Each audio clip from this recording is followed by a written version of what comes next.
Howdy folks, welcome back.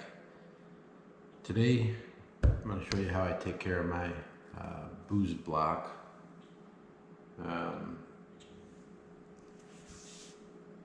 You may have seen me use this guy, I butcher up all my meat and stuff on it. You might think, wow, this guy get a new butcher block every single video? No. This block's over a year old. I just take really good care of it. Matter of fact, just the other day, we butchered up some sirloin cat, and we butchered up a whole New York strip loin on it, and it was covered in blood and muck. And you can see it's nice and clean now. When I get done using it, I clean the heck out of it, and then once a month I go through this process, and it takes basically, I don't know, a few minutes. It's pretty quick. So I use this Booze Block mystery oil. I don't know what's in it. It's a mystery, but it works. And then I use this Booze Blocks board cream. So what you do is, they recommend you do it once a month. I don't always do it once a month, but I do try to do it 3 or 4 times a year, 5, maybe more. Florida is pretty humid, pretty nasty outside, so your boards will get mold on them if you don't take care of them. I try to keep mine inside the drawer when I'm not using it. I do have a board outside that just is like a catch-all for junk, like that comes off of the smoker racks and stuff when I set them out there. So that board came, and it kind of, some of the seams broke apart on it right away. It's not a booze board.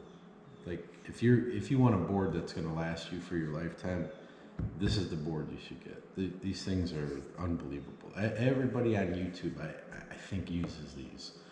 They may have their logo on them, but I think they're manufactured by these guys. So anyways, what you're going to do is you wipe this all over it, and then you're going to let it soak in, at least a few hours, and then wipe it down, and then you're going to put the board cream on after. So right now, we're going to go ahead and put this on. And that's it. Take a rag, clean rag obviously. Oh, by the way, take a rag that you're going to not mind chucking in the garbage, because it's not gonna clean out very good. It's, the oil is made to penetrate the wood, and it's going to penetrate your rag too, so it's pretty much that easy. Now when I do the sides and stuff, I am most likely, because I don't want it getting on the stone top either, so that's why I have the butcher paper down.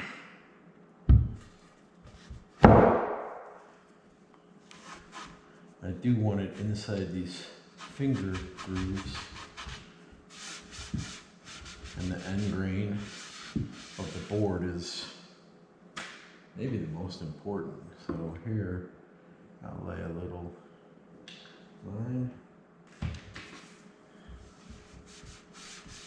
and that's going to be very well coated.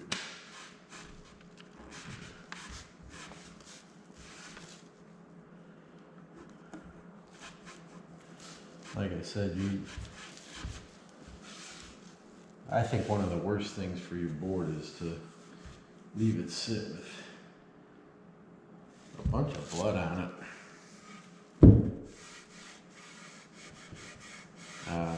And let that blood dry in there, and that's hard to get out.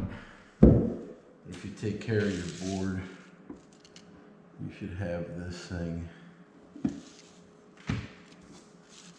available to hand down to your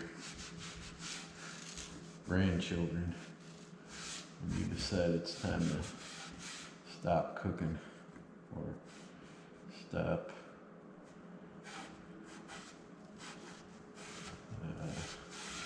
needing a cutting board, or if you just expire and the board is still there, and give your children something to fight over.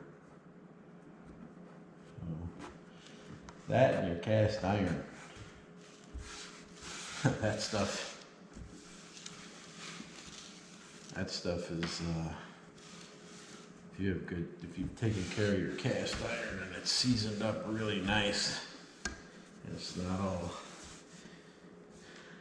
beat to death, that is definitely worth fighting for.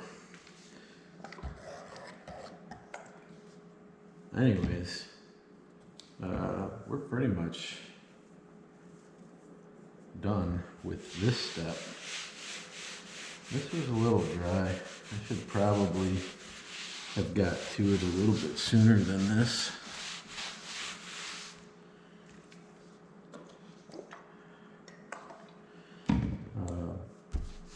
I'll probably turn the cameras back on after this sits and I go to put the cream on it. It says subsequently, so I do believe, I have to Google it, but I do believe that subsequently means after. Maybe I've been doing it backwards. I'm gonna check it out. But this makes sense because when you put this on, it kind of seals the pores and all of that. And then when this goes on, you don't need as much of it. You know, just like a little bit of hand cream. So my hands are all protected now. That's pretty much it. I'm gonna give this a little while. I'm gonna put a couple rags underneath this so if anything goes through the paper, it doesn't get on the stone countertop. We'll be back in a while to put the board cream on. You can see this. I hope you can see it. Boos Block Mystery Oil. Safe to maintain and preserve all wood surfaces for food preparation. If you have like Chicago cutlery knives or something, this is great for the handles too. Before I found this stuff, when I had Chicago cutlery, I used to use olive oil. You know, it kept the handles from cracking and stuff. I'd throw those things in the dishwasher though. You really shouldn't do that. You should clean them by hand, oil them, maintain them nice. You know, most of the knives now, I mean, unless you're buying like a $9,000 handmade Damascus, most of the knives have, you know, a plastic or, you know, some kind of material like that that just doesn't need to be oiled, just needs to be kept clean. So anyways, we'll get back. This is the mystery oil. That part's done. Next is going to be the Boos Block board cream.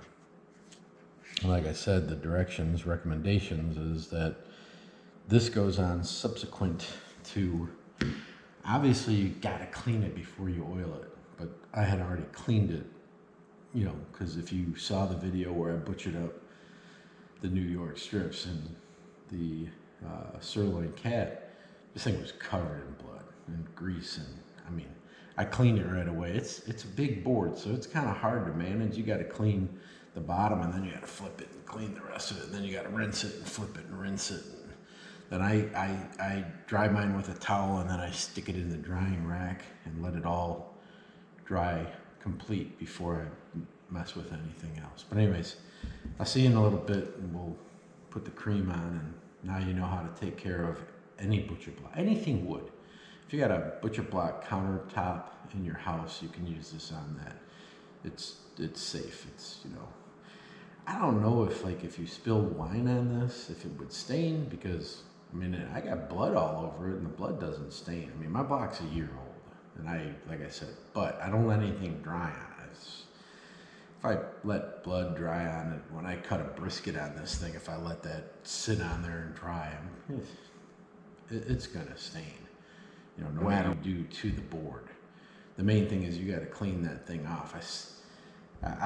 I was thinking of getting a big butcher block top for outside, but I have stainless steel, and then I got a giant bakery mat that I put on top of that, one of those silicone mats. It's like 2 foot by 6 foot or whatever, and I keep that on top of the stainless steel. But if I had a butcher block out there, I thought, oh my God, how do you clean this thing? You'd have to get the hose, and then you got water all over your drawers, and I got my spices in the drawers, and with the humidity outside, it's already, you know, they already turn into blocks, and you got to beat the heck out of them to use them. So, but like I said, if you had inside your kitchen, if you had a butcher block built into this countertop, or the whole countertop was butcher block, you could use this product to do your countertop.